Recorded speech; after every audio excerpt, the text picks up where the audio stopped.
Hi, Lou Manfredini, ACES Home Expert. In this video, I'm going to talk to you about using a level and how to read it. All right, this is a 2-foot long level. And when it comes to levels, they come in many different lengths and sizes. Typically 2-foot and 4-foot levels are the most common. They make 6-foot, 8-foot levels. If you're working with really tall stuff, the longer the level, the more precise the measurement's going to be when you are trying to line things up. They even make small little, what they call torpedo levels, which are very small. Now, I want to talk a little bit about the terminology. When you're looking at something going this way, that's making it level. When you're looking at it up and down, that's the terminology is called making it plumb.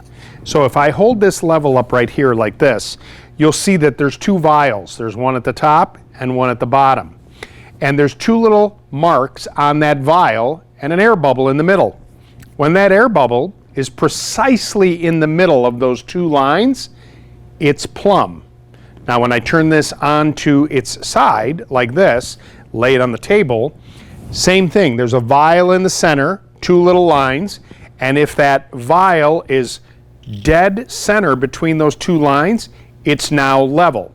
Again, remember that the larger the material that you're working with, the longer level you want. Now, for instance, with a 2-foot level like this, if I was laying it on one edge of the table like this, well, this part of the table could be level, but maybe this part of the table goes up. Because this isn't long enough, you wouldn't know. That's where a longer level comes into play. So, remember, level, plumb, you got this.